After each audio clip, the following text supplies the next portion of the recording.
কবিতা চণ্ডীতলার মেলা, কলমে মনীষা বন্দ্যোপাধ্যায়, কণ্ঠে আমি পারমিতা। বহুদিন হয়ে গেল, তবু আবছা নয় সে স্মৃতি। তোমার হাত ধরে আমরা দুই ভাই বোনে চণ্ডীতলার আষাঢ় নবমীর মেলায় যেতাম। আমি তখন ক্লাস 8। সেই ছিল তোমার সাথে শেষ মেলা দেখা। দুহাত ভরে পরিয়ে দিয়েছিলে 2 ডজন কাঁচের চুড়ি, সবুজ রঙের, তাতে সোনালি জরির কাজ। আজও আছে আমার কাছে। আর ভাই কেবল গাড়ি কিনত, চাকা লাগানো গাড়ি। প্রতি বছর একই কেনাকাটা, আনন্দ তবু ছিল অফুরান। সেই আনন্দ আমাদের ফুরিয়ে গেল বড্ড তাড়াতাড়ি।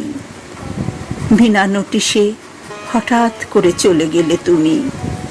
আমাদের ঘরের ছাউনির ঘরে নেমে এলো আঁধার। বর্ষা আসে, বর্ষা যায়। প্রতি বছর মেলাও বসে, আগের চেয়ে অনেক বেশি জাঁকিয়ে। জানো বাবা, তারপর থেকে আমি আর চণ্ডীতলার মেলায় যেতে পারিনি কোনোদিন। বড্ড কষ্ট হয়। মন খারাপগুলো এখনো ভীষণ টাটকা, চোখ বুঝলেই দেখতে পাই। সে যে মেলা দেখার আনন্দ তোমার সাথে সাথে চলে গেছে সুদূরে, আর ফিরে আসেনি একবারের জন্য। চলে গেছে বহু দূরে, যেখানে বিকিকিনি হয় না কিছুই। সেখানে চাঁদের বুড়ি চরকা কেটে চলে নিঃশব্দে। নক্ষত্রের আঙিনায় শূন্যতা হেঁটে চলে মৃদু পায়ে। আমি জানালার ধারে শুয়ে দেখি, তুমি বিষাদ সিন্ধুর তীর ধরে চলেছ, কাদের যেন খুঁজতে খুঁজতে। হঠাৎ তুমি অসহায় ভাবে বসে পড়লে, তোমার 2 চোখে অকাল প্লাবন।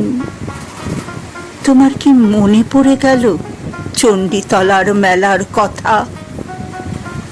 রাতের নিস্তব্ধতা বলে গেল চুপিসারে, যারা এই পৃথিবীতে থাকে তারা শুধু চলে যাওয়া মানুষের জন্য কাঁদে না, যারা চলে যায় তারাও কাঁদে। তাদেরও দীর্ঘশ্বাস ভারী হয়। তুমি চোখ মুছে নাও বাবা, আমি আর কাঁদব না। তুমি আছো মহামিলন মেলায়।